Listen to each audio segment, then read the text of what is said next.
天津国际直升机博览会是国内唯一带有直升机飞行表演的专业直升机展会，而这其中绝大多数的飞行表演都是由我国自主研制的直升机型号来完成的。从武装直升机的编队和单机展示，到民用直升机带有任务背景的功能展示，每个表演都展现着日臻成熟的国产直升机研发制造能力和广泛的应用前景。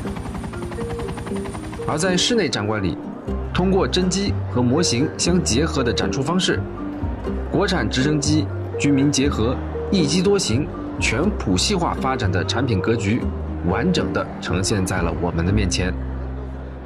我现在就是在第7届天津国际直升机博览会的室内展馆。那么在这边呢，有一个展馆里的镇馆之宝，就是我身后这个直十 ME 武装直升机第一次进馆展示呢，它也是直十直升机的这个出口版。它跟我们天上飞的这个陆军风雷飞行表演队的直十啊，是一奶同胞的兄弟。所以在它身上我们可以看到很多直十家族兄弟这个共同特点，比如说它是一款中型的多用途的攻击直升机，它可以在全天候复杂的战场环境下，在野外的保障条件下去执行多样化的任务。我想起在前不久的这个长征航展上，我们还看到这个直十它有在空军的空降兵部队使用的版本。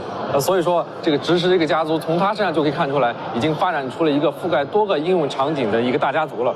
那么这种一机多型系列化的发展呢，也是国产直升机发展当中一个非常重要的成功路径。典型代表就是我身边这边展示出了一个直9出口型的这个模型。那么从它的外形上来看呢，它可以执行海上的这个搜潜、攻潜和反舰的这样一个任务。那么在这个展台的对面呢，其实还展出了直9的这个民用型号，我们叫它 AC312。那么它呢，可以去执行像这个抢险救灾通用航空的运输以及航空的摄影摄像这些任务。所以说，直9的这个系列化发展不仅是覆盖多个应用领域，而且呢是跨越了军用和民用的2大领域。那么这种一机多型系列化、谱系化的发展呢，这个成功经验也是延续到了现在我们新一代直升机的研制当中比如说在这个展台这边，我们可以看到我们的直20 2这届航展上最大的亮点和明星装备。那么它呢是在这个直20通用的战术运输的能力基础之上呢，又增加了像空地的协同突击、空地火力打击这样一些能力。它这个机身两侧的这个短翼下挂载的武器里面包括像空对地导弹多管的这个火箭发射器从弹药的这个种类和数量上来说，绝不亚于一型专用的武装直升机。那么同时我还发现有另外一款直20，就是这个直20舰载的这个突击型。那么它呢，也是承担这个运输和突击的这个任务。除了这个火力的这个搭载的方式跟直20 2有一些区别以外呢，为了适应在舰艇上的起飞和降落，它的这个尾梁和这个旋翼呢，其实都是可以折叠的，而且它的这个起落架的布置方式也跟直20 2有一些区别。那么这样一个小小的展台上，可以说是展示出了我们国家国产直升机全谱系化发展的最新的一个成果。那么正是这些国产直升机的发展呢，为了我们人民军队打赢未来战争提供了能力基础，同时也是为了我们国家的直升机在更加广泛的领域去应用呢奠定了基础。一个个国产直升机的新型号不断涌现并投入使用，这背后离不开国产的直升机动力系统不断创新突破。作为一种具备垂直起降能力和机动灵活的低空性能的飞行器，直升机的动力系统有着自己鲜明的特征。其中，旋翼、传动系统和发动机被称为直升机飞行的核心3大部件。在本届展会中国航发的展台上，我就有机会向这里的工作人员请教一下直升机动力系统研发的关键难点。是的，这是我们以1:6这个比例来展示的我们一款直升机单旋翼带尾桨双发输入的一个结构。发动机是在哪儿？发动机在这个位置。那个是发动机。对，是的。然后有很多朋友其实有疑问，说我们为什么不能把发动机这个转速直接传递给我们的旋翼？对这样不传动的话就不需要减速。对就不需要减速了。但是我们的这个发动机的转速一般在2万到3万转左右。而旋翼正常的工作的这个转速只需要200到300。过高的这个转速不仅不能带来升力上的一个提升，同时还会因为这个离心力导致我们桨叶的损坏。所以说减速势在必行。大家也都知道，减速这个我们可以通过一个小齿轮带动一个大齿轮来完成。对。但是，假如我的手掌是20厘米左右，如果它想完成这样的一个减速比，则需要带动一个摩天轮大小的一个齿轮。很显然，这样的结构是很难蕴藏在我们的这个飞机当中，所以我们采用了行星减速这样的一个结构。第二点，我们还实现了一个并车，我们把2台发动机的功率共同输入到我们的这个减速器当中，把它的这个功率合为一体，让它们拧成一股绳，为我们的旋翼和我们的尾桨提供动力。同时还实现了一个动力的换向，因为我们的这个发动机是水平方向的一个动力，而我们的旋翼是垂直方向的一个动力，实现了这个方向上的一个换向。所以说，它的主减速器都有一个，某种程度上来讲，主减速器的安全就关乎于我们直升飞机的安全。而要向直升机输出动力，发动机就是最关键的核心装备。目前，高性能的直升机大都使用涡轮轴发动机，而它的核心组件和喷气式飞机发动机的核心机是一样的。所以，虽然应对的飞行速度和喷气式飞机不同，但直升机所使用的涡轮轴发动机同样有极高的技术含量。我们现在展示的这款是我们的涡轴16发动机，它是中国航发与法国赛峰以50:50对等合作研制的一款新型涡轴发动机，它能够配装7吨到8吨级的双发直升机。这个我看专门做了一个透明的处理，是让我们看那个涡轴发动机里面结构是吗？是的，这个结构看起来非常的明显。这个涂蓝的部分是我们的冷端部分，这个涂红的部分是我们的热端部分。它的结构非常的紧凑小巧，但是它的功率却非常的高。这款发动机它的这个重量大约是200多公斤左右。这什么概念？这个相当于我们家用车2.0T 发动机的这样的一个重量，但是它的起飞功率能达到1200千瓦，相当于我们2.0T 发动机6台到8台的这样的一个功率。那作为这个新一代的这个涡轴发动机，它有哪些这个性能是比较优异的？在这边我们挑选一个优异的指标和大家进行一个介绍。我们的涡轴16发动机，它的成熟期首翻间隔期是5000小时。首翻间隔期，这是什么概念？能跟我们解释一下吗？可能很多朋友对5000小时这个没有概念啊。对。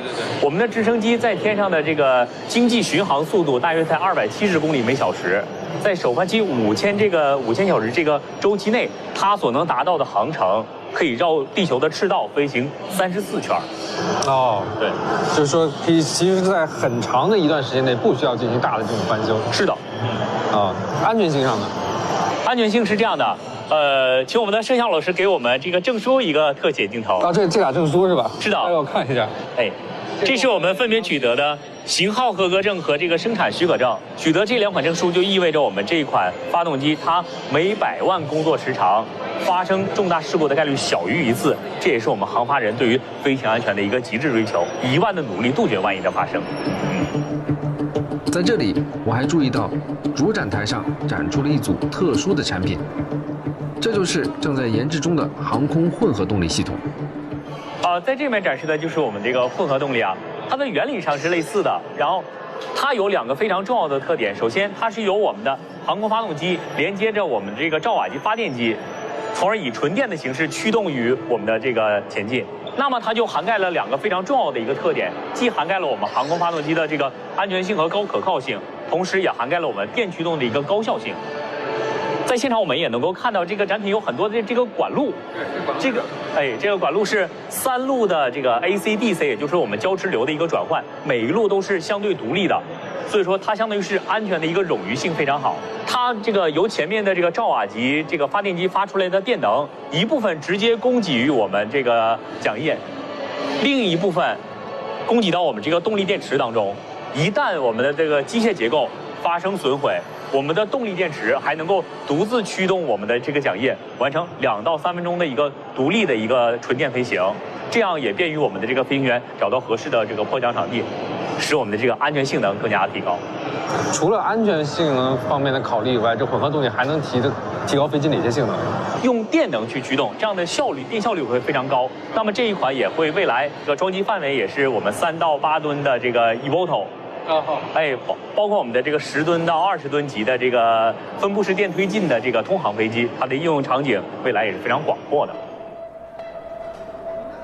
如果这样的动力系统从设计方案变成现实，不仅飞行的效率和安全性能够有效提升，而且对飞行器的布局设计也可能带来重大影响，甚至催生出很多我们意想不到的飞行器类型。比如在航空工业集团的展区，一大批新型飞行器集中亮相，它们都有一个共同的特点，就是将电能引入飞行器的动力系统。这边展出的是一个什么样的飞行器？那现在我们看到的是我国目前在研制的大型远航中混动垂直起降飞行器，是能够进行垂直起降的。那么可以看到，它是采用了3翼面总体气动布局。我们当时研发它的时候，是主要用于高原的运输任务。对，其实它也是一个通用平台，未来我们可以在它的基础上也能发展其他的机型。您刚才提到它是一个混动的这个动力配置，是吧？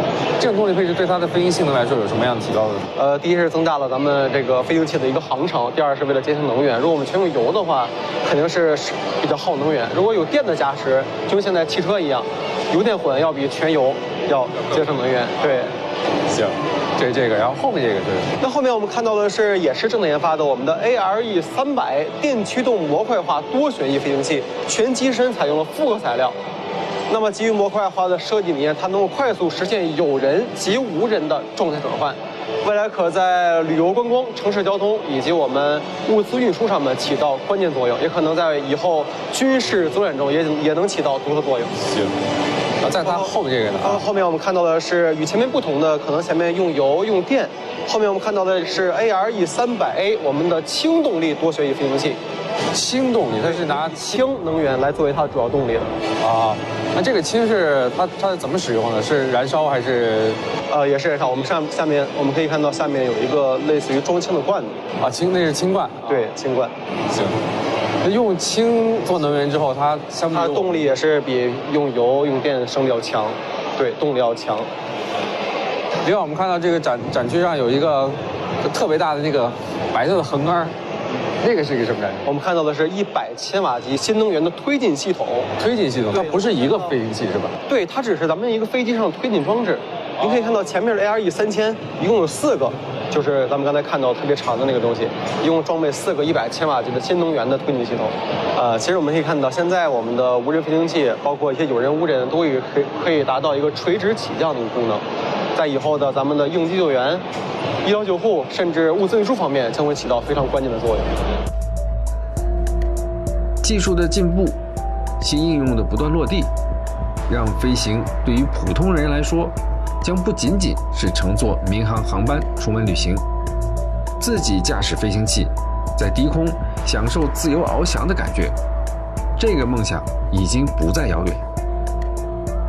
在本届直播会上，自转旋翼机的编队和单机特技飞行，也是现场观众最喜爱的表演节目之一。这种飞行器以简单的结构、敞篷式的座舱设计，让大家更喜欢叫它的昵称空中3蹦子。而对于我们的记者张初雪来说，自转旋翼机算是他的老朋友了。我又看到了在天津直播会上见过的老熟人，准确的说是3个老熟人，就是旋翼机，也是大家特别喜欢叫他们空中3蹦子。现在呢，空中3蹦子在做的是绕轴飞行啊，2架旋翼机在往前飞，同时呢，那架黄色的旋翼机在绕着蓝色和白色的旋翼机进行飞行。从他们的尾流也能很清晰地看到这个飞行的很灵巧。可以看到的是旋翼机呢，上面是有2个座位，但是今天每一架旋翼机上面呢都是只有1位飞行员在进行操作。那曾经呢，这个旋翼机我也是坐过，上去飞过的。当时我就是在后面的这个座位，这个体验感怎么说呢？确实很爽，是凉爽的爽。因为旋翼机呢，它不像是直升机，它会整个把你机身包起来。那旋翼机呢，它在飞行的时候，你的胳膊是可以伸到外面的，能完全感受到风的力量。又是这个经典的动作，旋翼机落叶飘。这其实也说明了旋翼机的安全性，就是它在空中哪怕是遇到了这个发动机停车的时候，也可以是自旋式的安全降落。跃升倒转它也能做，太帅了！再次连续的跃升倒转呢，莱维斯曼。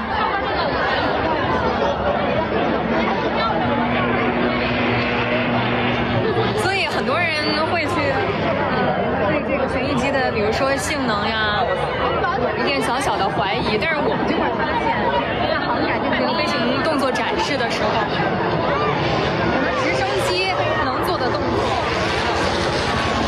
它也能做。那包括像落叶飘这样，直升机没有做一个飞行展示的动作。这一次它在天津直播会上也是给大家带来了非常精彩的展示。在此之前，楚雪还曾经跟随飞行员体验过自转旋翼机的飞行，感受过这样的敞篷飞驰。当然，要进行这样的飞行，除了良好的心理素质外，还要有科学的安全措施。比如，现在他就要穿上一套连体的飞行服。这套飞行服不仅防风，而且保暖。这是能够长时间坐在空中开放式的座舱里的基础。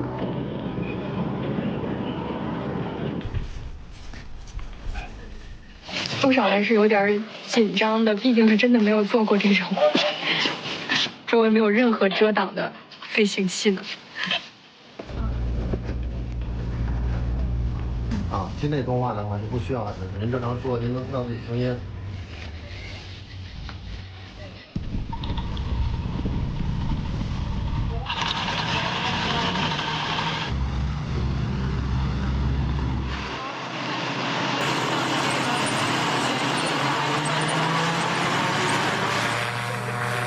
相比我们平时乘坐的飞机，旋翼机的起飞速度比较低，所以它并不需要非常长的跑道，短暂的加速就足以支撑旋翼机飞上蓝天。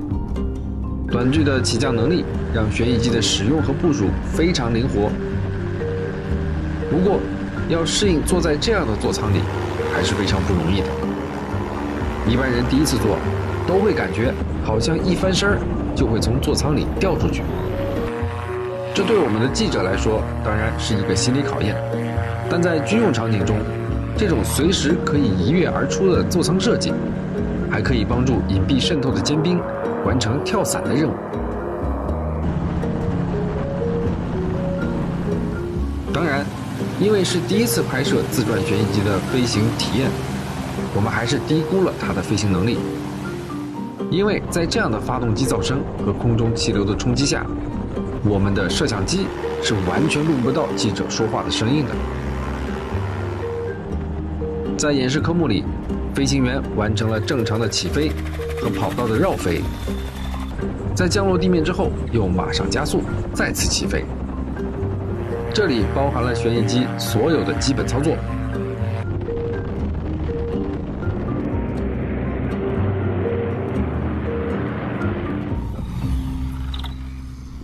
现在耳朵里能听到的就是我自己的耳鸣。可以，谢谢班长。不用谢，特别棒的一次飞行。谢谢。在着陆的时候，起落架接触地面非常轻盈，飞行员甚至可以保持前轮离地的姿态滑行。这样的飞行器可以跨越普通车辆难以越过的复杂地形。面对通勤运输，可以直线抵达，速度肯定要比车辆快得多。在军用领域，自转旋翼机的机组拥有良好的对外视野，能够更好地观察战场情况，在一些情况下，甚至可以使用武器直接发动攻击。这让我想起同样可以携带人员进行空地协同突击、空地火力打击的大型直升机。没错，它就是本届天津直播会上最受关注的明星直20突击型。有了这样的战场多面手能力，也意味着未来陆军立体作战的样式将更加丰富。1020突的单机飞行表演，这应该是他在9单阅兵上首次亮相之后，第一次让公众能够近距离的去看他的这个飞行。靠近表演区进行一个悬停，一个重要的仪式就是点头向观众致意。从这个角度可以看出，这个1020突它跟1020的很大的一个区别，就是在机身两侧伸出了2个短翼。短翼下面呢有外挂架，可以挂载像武器这样的一些外挂设备。包括今天的飞行当中，它是外挂了一个副油箱。通过这个大容量的副油箱呢，可以极大的拓展它的这个航程、突击的距离，或者说是它在目标区域的这个留空时间。同时在回转的过程当中，我们可以看到它周身的这个设备跟1020的这个通用型有很大的区别。首先一个在机头位置，原来我们可以看到翘一个小鼻子的那个雷达罩，现在呢装上了一个光电球，它可以更好的去探知战场的情况，同时呢引导武器进行打击。这也是它在作战过程当中非常重要的一个手段作战方式。这个呢也是意味着它在执行作战过程当中会进入到敌情威胁程度比较高的地区执行作战任务。1020也可以做莱维斯曼机动，上升回转。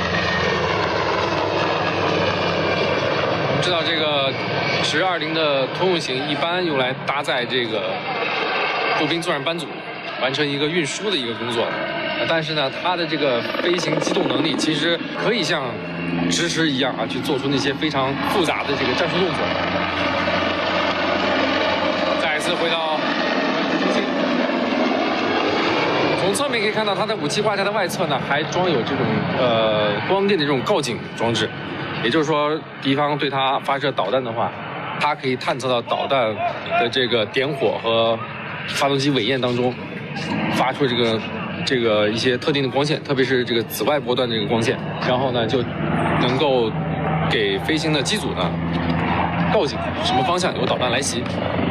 这个呢也是有利于机组在遇到敌方打击的时候做出相应的规避动作，就像现在一样，水平的8字盘旋，水平的8字盘旋。这1020做这样的机动动作毫不费力，正是因为它有这么强的机动性，同时又有很强的搭载能力，所以它才能够去发展出这样一些武装突击型来执行这种武装突击的任务。我们其实可以在空中看到它的这个机体像1020的通用型一样，有非常大的舱门，有非常大的这个舱内空间，同样可以搭载作战人员。那么一旦它完成对地面的这个火力的突击之后，扫清了地面的这个敌情威胁，就可以通过这个激降的方式把作战人员投送到地面。这缓慢的上升之后打出了干扰弹，在空中留下非常漂亮的这个烟迹。